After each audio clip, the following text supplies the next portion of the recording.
It's undoubtedly been the most difficult 12, 13 days now of my life. I told someone recently that it's kind of like what I've always been taught, that everybody's got a plan until you get hit in the nose. And we got hit in the nose. We live in a valley along Helton Creek in Ashe County, and we live between two bridges, and we woke up Thursday morning, the stalled front already had those bridges underwater, so we couldn't get out. So we were stuck at home just waiting for the hurricane itself to finally get there the next morning, and we had no electricity, no phone, no internet. And the plans, and we had just this year had revamped our emergency response plans, and they were good until it overwhelmed them. What was normally a small trout stream, 20, 30 feet across, not too deep, became, like something you'd see in a movie, or on a whitewater rafting trip, couple 100 feet wide, and way higher than we had ever seen it before, but you didn't really realize what it had done until the water went down. And the scale and the scope of what happened really is beyond anything that we could have prepared for, even though we thought we were adequately prepared. Lost a lot of roads, bridges, but fortunately we lost no lives, which was a blessing there. And it was just a disaster for our county compared to what we've dealt with in the past. We were without communications of any kind for 4 days. Cell towers were down, power was out. So the county radios was about the only communication we had. So folks were scared at the beginning. They were unsure. They didn't know what was happening. And people were afraid of where their loved ones were. They couldn't get in touch with them for days. We've still got a lot of folks without power, and cell phones are minimally effective right now. We had to walk out to the highway the first 2 days. Our road was impassable. So we had to walk out, and actually I had to hitchhike to my father's house to borrow a car. Work stopped, everything stopped, and we had to deal with this storm. And so very fortunate, we only had 2 fatalities in Polk, but a lot of destruction, a lot of homes. I say a lot of homes. I think we lost probably 38 homes, and a lot of trees down, a lot of roads closed, a lot of power lines down, and a lot of the citizens were out of power for 7 to 8 days. I've lived in Avery County all my life, and the places that damage occurred that I never would have dreamed. I'd seen floods and we've seen damage before, but a river, Toe River, that's normally 15, 20 feet wide was 200 foot wide in some places. When I got out, I knew that these people elected me to be their leader, and I didn't know what to do.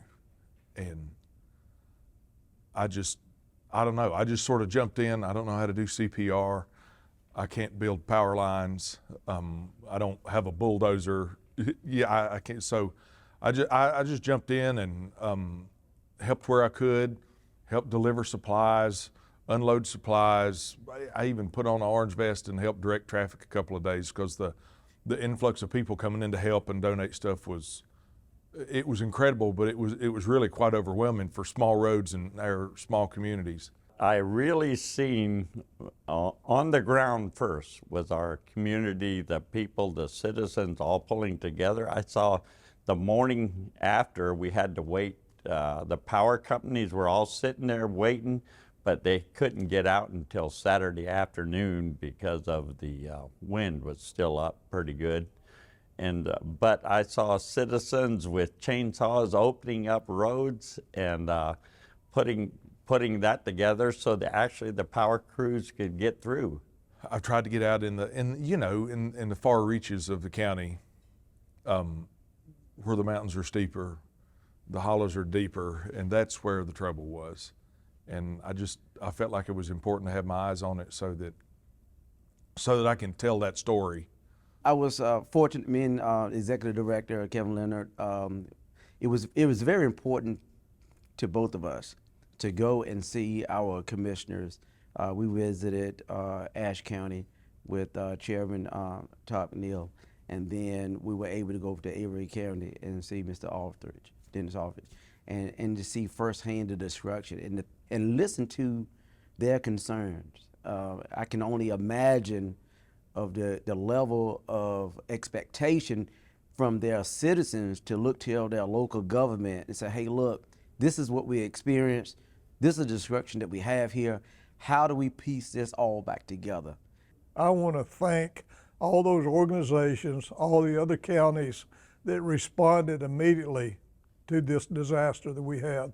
This is probably the worst disaster Transylvania County has had probably since 1916. Our emergency director, of course, asked for help.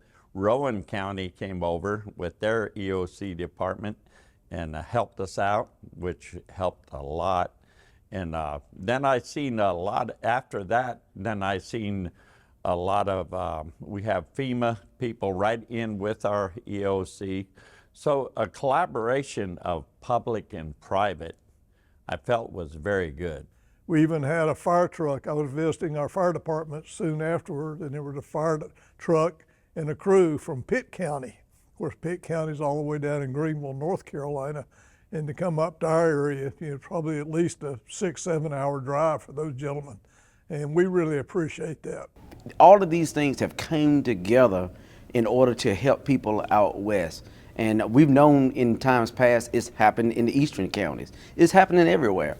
And we're learning how we can basically depend on each other, whether you're in local government, state government, federal government, a volunteer, just a sense of comfort. We've all come together as North Carolinians to make this state what it is, and that is a collection of people that want to see the best. But I felt particularly led as a local elected leader to just be present in the community out there and to support people and just love them and encourage them and tell our volunteer firemen, our county staff, police officers, Forest Service, National Guard, on and on, a big long list of people, just to be there and say, hey, you're doing a great job. Thank you for being here. Thank you for helping us. And just love on them. Hand out hugs and high fives and abundant grace, because nobody was ready for this.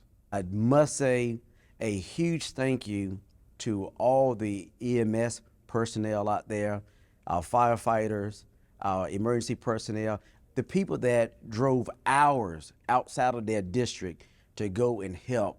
Thank you. It's just not exclusive to Western North Carolina, but as far as people have came even from other states to offer assistance to you, thank you so much, and keep driving, and we're going to work through this together. Thank you.